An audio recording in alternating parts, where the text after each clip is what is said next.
அதிகமா யூடியூப் உங்களை அன்புடன் வரவேற்கிறது. வாங்க நிகழ்ச்சிக்கு போகலாம்.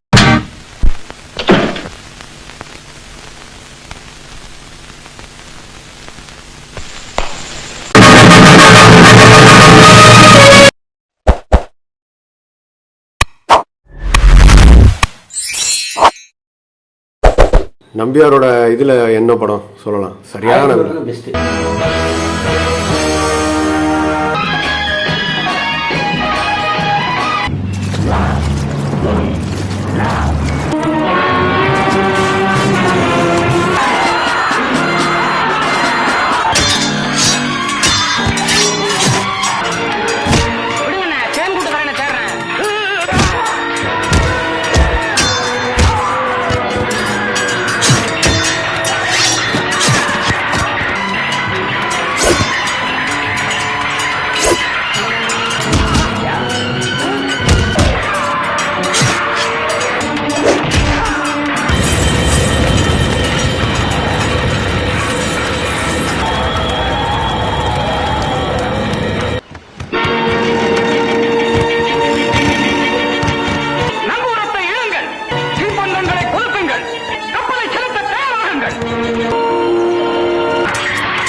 அதுவே எங்கள் லட்சியம்.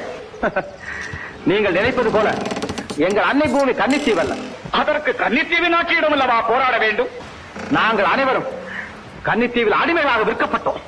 அதன் கொடுங்கோலன் சர்வாதிகாரி எதிர்த்து போராடியதற்காக நெய்தல் நாடு மறுகணம் கூடாகிவிடும். பீரங்கி தயாராக இருக்கிறது. உங்கள் பதில் என்ன? மறுவாறு மட்டும் கட்டாயம் கலைக்கொண்டாக வேண்டும். மற்றவர்களை பற்றி கவலை இல்லை. உங்களுக்கு நான் தானே வெளியாக வேண்டும். இதோ நானே வந்துவிட்டேன். அதே மாதிரி அரச கட்டளை அந்த வசனங்கள்லாம் ரொம்ப நல்லா இருக்கும்.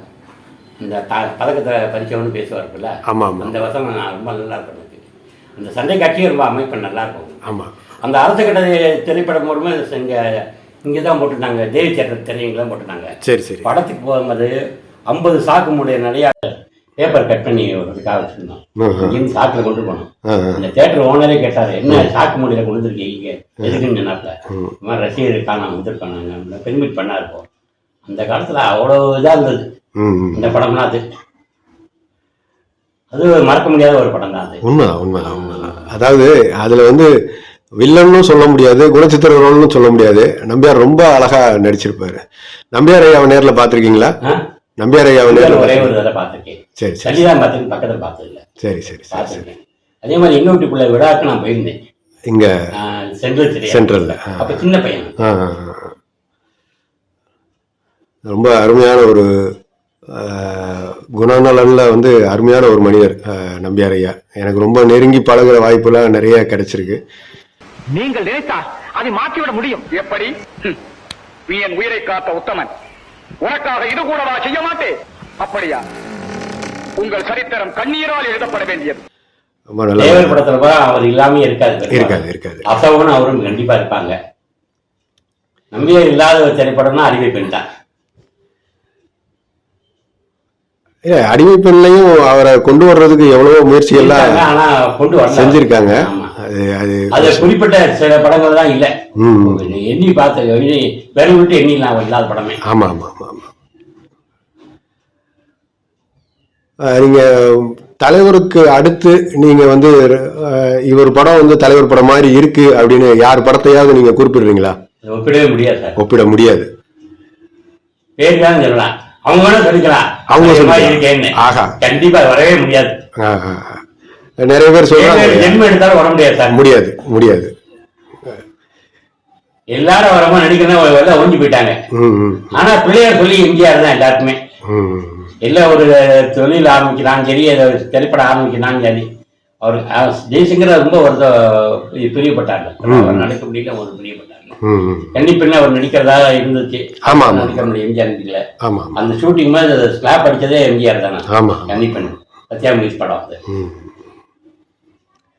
நிறைய சர்ச்சைகள் வந்து தலைவரை பத்தி இப்போ வரைக்கும் ஓடுது. அதை பத்தி உங்களோட கருத்து என்ன? அது யாரையும் மாற்ற முடியாது, அவங்க மனநிலையை பொறுத்து இருக்கு. நமக்கு அதிகமா மெஜாரிட்டி தலைவரை புகழ்ந்துதான் இருக்கும். பிடிக்காத யாரோ ஒன்று 2 பேர் சொல்லக்கூடாதான் சேர்ந்து. ஏன்னா நம்ம எவ்வளவு ஆதாரங்களை திரட்டி சொன்னாலும், இப்ப உதாரணத்துக்கு நீங்க வந்து அசோகனோட பையனையே கூப்பிட்டு வந்து பேட்டியே கொடுக்க வச்சுட்டோம். அவரு வருஷக்கணக்கா அவரும் சொல்லிக்கிட்டு இருக்காரு. ஆனா இப்போ வரைக்கும் அசோகனை வந்து ஒண்ணும் இல்லாம பண்ணிட்டாரு.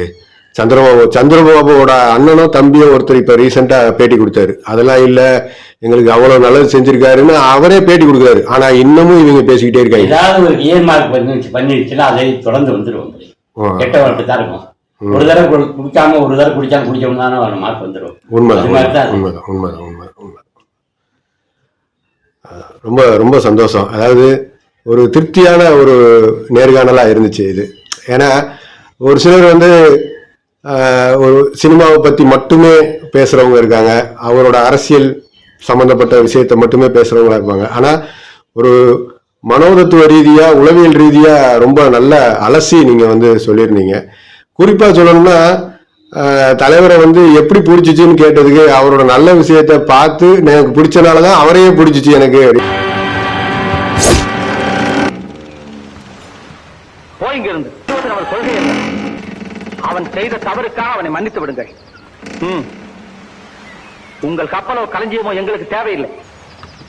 எழுந்திருங்கள். நாங்கள் வேண்டுவது எங்கள் தாயகத்தின் விடுதலை. எங்கள் நாட்டு காட்டு பகுதியில் உள்ள கடற்கரையில் இறக்கி விட்டு விட்டால் அதுவே போதும். என்னை நீங்கள் தலைவனாக மதிப்பது உண்மையானால் என் ஆசையை நிறைவேற்றி வைக்க வேண்டும். ஏன்னா நான் இதுவரைக்கும் பார்த்து கேட்ட ஆளுகளை நிறைய பேர் என்ன சொல்லுவாங்கன்னா, அவரோட சண்டை காட்சிகள் ரொம்ப பிடிக்கும், அதை வச்சு நான் பார்த்து ரசிக்க ஆரம்பிச்சேன். அதுக்கப்புறம் அவர் அழகா இருப்பாரு அப்படி இப்படின்னு என்னென்ன சொல்லுவாங்க. நீங்க ஒரு நல்ல விஷயத்துல இருந்து வந்ததா சொன்னீங்க. ரொம்ப மகிழ்ச்சி, ரொம்ப சந்தோஷம். தொடர்ந்து நாம வந்து பேசுவோம். நன்றி ஐயா. நன்றி. நன்றி.